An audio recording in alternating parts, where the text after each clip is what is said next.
अस्सलामुअलैकुम dear students, उम्मीद है आप सब खैरियत से होंगे। स्टूडेंट्स, आज हम स्टार्ट करेंगे 8th क्लास मैथमेटिक्स का लेक्चर नंबर 6। आज हम इस लेक्चर में स्टार्ट करेंगे अपना चैप्टर नंबर 5, जिसका टाइटल है number system with base 2, 5, 8 and 10। यानी कि हम इसके अंदर ऐसे नंबर्स को उनके सिस्टम के साथ पढ़ेंगे जिनकी बेसिस क्या होंगी 2, 5, 8 और 10। हम स्टेप बाय स्टेप बेस 2, 5, 8 और 10 साथ साथ यूज़ करते हुए हम नंबर सिस्टम को मुकम्मल डिस्कस करेंगे। स्टार्ट करते हैं एक्सरसाइज नंबर 5.1 से। क्वेश्चन नंबर 1 में कह रहा है convert each of the following decimal numbers into binary form. जिनके हमारे पास दिए गए जितने भी क्वेश्चन के अंदर जो डेसिमल नंबर्स होंगे हमने उसको बाइनरी फॉर्म में कन्वर्ट करना है। बाइनरी फॉर्म में लिखने का तरीका ये है, बाइनरी फॉर्म की पहचान ये है कि इसके आंसर के अंदर हमेशा 0 और 1 के अलावा कोई डिजिट नहीं आता। यानी कि इसके आंसर में सिर्फ और सिर्फ 0 1 के डिजिट से ही मिलकर बनेंगे। 0 और 1 से बनने वाली जो फॉर्मेशन होगी, जो नंबर्स बनेंगे, वो सिर्फ बाइनरी फॉर्म होंगे। और बाइनरी फॉर्म के अंदर जब हम क्वेश्चंस को सॉल्व करेंगे तो हम डिवाइज़र सिर्फ और सिर्फ 2 को ही लेंगे। जैसे क्वेश्चन नंबर ए पार्ट में है डेसिमल नंबर, ये जो डेसिमल नंबर 9 है, यहाँ पर 9 जो क्वेश्चन में नंबर्स हैं इसको हम इस तरह से सॉल्व करेंगे कि इसको बाइनरी फॉर्म में कन्वर्ट करना है।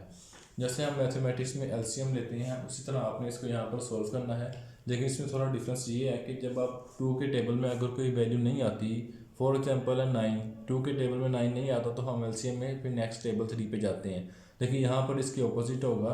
जब अगर क्वेश्चन जो भी होगा आपने डिवाइजर सारे के सारे 2 ही यूज़ करने हैं, चाहे 2 के टेबल में वैल्यू आती है चाहे वो नहीं आती, आपने डिवाइजर सारे के सारे 2 ही यूज़ करने हैं। स्टार्ट करते हैं 9 से। 9 को हम एलसीएम वाली शेप बना दी, 9 को हमने बाहर रखा और 2 को अंदर। अब हमने 2 को टेबल पढ़ना है, 2 को डिवाइड करना है या 2 का टेबल पढ़ना है कि 9 या इससे छोटी वैल्यू आए। 2 के टेबल में 9 नहीं आता, लेकिन 9 से छोटी वैल्यू आती है 8। 2 4 टाइम्स 8, 9 माइनस 8 1। अब इसको हम इसमें फॉर्म लिखेंगे, जो 2 ऊपर वाला क्वोशिएंट होगा 4, इसको हम पहले लिखेंगे और ये माइनस नहीं है, ये डैश है, डैश स्पेस देके थोड़ी सी, जो रिमाइंडर होगा वो उसके बाद में लिख देना है। इसी तरह हम 2 को डिवाइड करेंगे। 2 के टेबल में 4 कहाँ पर आता है, 2 डिवाइड 4। 2 के टेबल में 4 कहाँ पर आता है, 2 टाइम्स 2 मल्टीप्लाई 2 4, 4 माइनस 4 0। अब जो क्वोशिएंट होगा चाहे ऊपर लिख दो चाहे साइड पे लिख दें, ये जो क्वोशिएंट 2 है ये पहले लिखेंगे और जो रिमाइंडर होगा चाहे वो रिमाइंडर 0 है फिर भी आप स्पेस दे के रिमाइंडर 0 भी लिखेंगे। रिमाइंडर चाहे 0 है चाहे कोई भी नंबर है, रिमाइंडर आपने लाजमी लिखना है।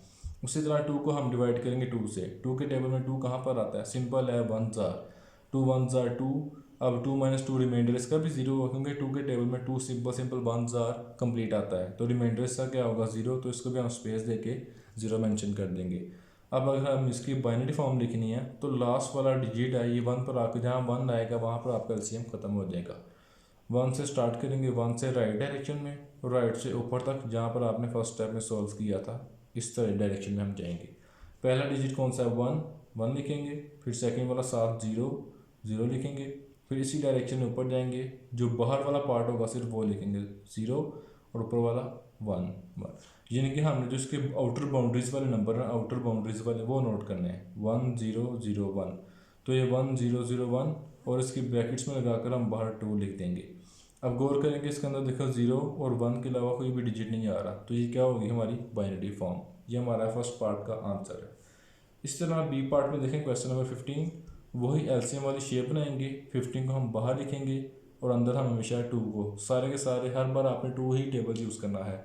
2 के टेबल में 15 नहीं आता, 15 से छोटी वैल्यू कौन सी आती है, 7 14, 2 इंटू 7 14, 15 माइनस 14 1।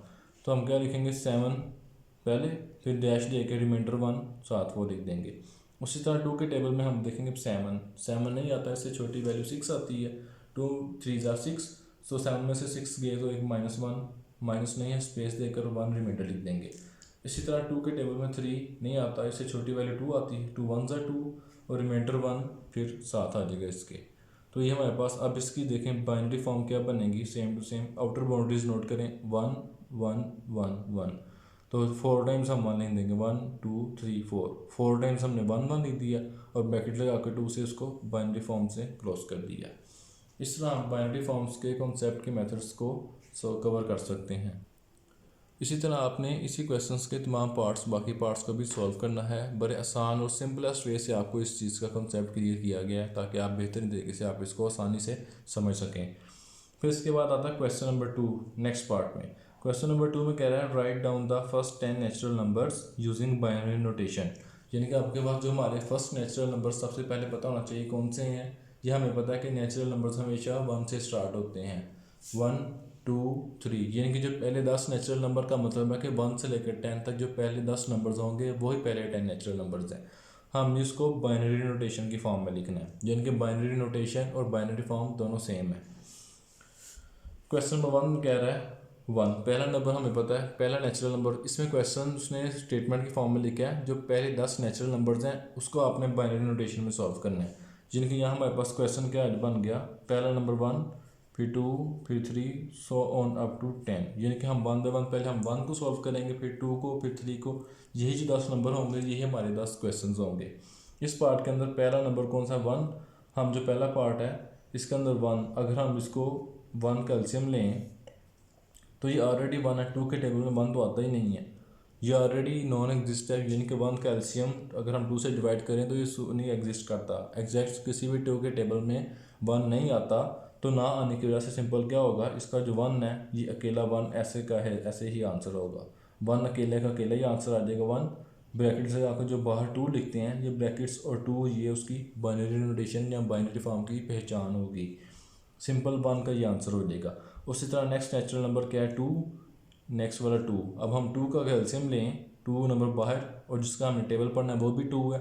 2 के टेबल में 2 कहाँ पर आता है, 1 टाइम्स रिमाइंडर क्या हो जाएगा, 2 में से 2 गया 0, तो स्पेस दे के रिमाइंडर 0 हो जाएगा। अब यहाँ से ऊपर जाएंगे तो पहला स्टेप यहाँ पर सोल्व किया है तो सिंपल यहीं पर ख़त्म हो जाएगा, 1 0।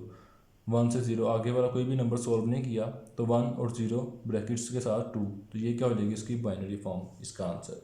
इसी तरह हम थर्ड नंबर 3 लेते हैं। 3 को हम बाहर रखेंगे एलसीएम फॉर्म और टेबल 2।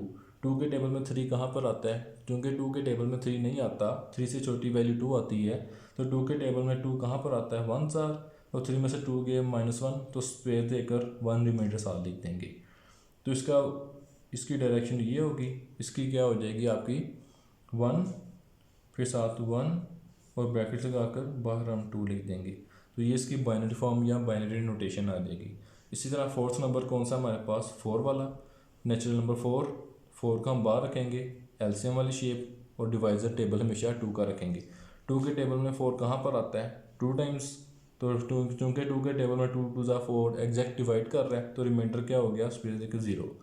फिर 2 के टेबल में 2 कहाँ पर आता है, सिंपल है 1 ज़ार, तो स्पेस देकर 0 इसीलिए आएगा कि 2 1 ज़ा 2 एग्जैक्टली 2 के टेबल में डिवाइड हो गया है, रिमाइंडर कुछ भी नहीं बचता, तो रिमाइंडर क्या होगा 0। अब इसकी यहाँ पर क्या हो जाएगी इसकी फॉर्म बाइनरी, 1 फिर 0 फिर 0 और ब्रैकेट लगाकर स्क्वायर लिख के हम इसको बाइनरी फॉर्म में शिफ्ट कर देंगे। उसी तरह 5 वाला पार्ट है, इसके अंदर 5 नेचुरल नंबर 5, 4 के बाद 5 की बारी। अब 5 को बाहर रखा एलसीएम वाली शेप और टेबल 2 का रखा। 2 के टेबल में चूँकि 5 नहीं आता, इससे छोटी वैल्यू 4 आती है, 2 टाइम्स 4। अब 5 में से 4 एक ही रिमाइंडर बच गया तो स्पेस दे के सारे रिमाइंडर हम 1 भी लिख देंगे। याद रखिएगा आपने क्वेश्चन और स्पेस दे के रिमाइंडर दोनों नंबर्स लिखने हैं हर स्टेप में। 2 के टेबल में अब 2 कहाँ पर आता है, 1 टाइम्स 2 1 ज़ा 2, तो स्पेस दे के चूँकि 2 पूरा डिवाइड हो गया तो रिमाइंडर क्या हो गया 0। अब इसकी बाइनरी फॉर्म क्या होगी, स्टार्ट आपने हमेशा जो लास्ट स्टेप का 1 होगा ना, 1 से स्टार्ट करना है, लेफ्ट से राइट फिर अपवर्ड, यानी कि इसकी बाउंड्रीज वाले नंबर नोट करने, 1 फिर 0 और फिर ऊपर 1 और ब्रैकेट लगाकर हम इसको 2 से क्लोज करके इसकी बाइनरी फॉर्म में कंप्लीट कर देंगे। इसी तरह आपने बाकी 6 7 8 9 10 ऑनवर्ड्स 5 जो नंबर्स हैं आपने उसको सॉल्व करना है। और एक्सरसाइज नंबर 5.1 के पहले दोनों पार्ट से कंप्लीट मेथड्स आपने क्वेश्चंस को सॉल्व करना है। बहुत इजी और बहुत सिंपलेस्ट मेथड के साथ आपको गाइड किया गया और इस मेथड से आप इसको बेहतरीन तरीके से समझ सकते हैं। उम्मीद करता हूँ आपको आज के लेक्चर की बहुत अच्छी समझ आई होगी और आपने इस चीज़ को बड़े अच्छे तरीके से अंडरस्टैंड किया होगा। आपको इस चीज़ से बहुत से क्वेश्चंस की प्रैक्टिस करेंगे तो आप इस कॉन्सेप्ट को मज़ीद बेहतर कर सकते हैं। Thank you.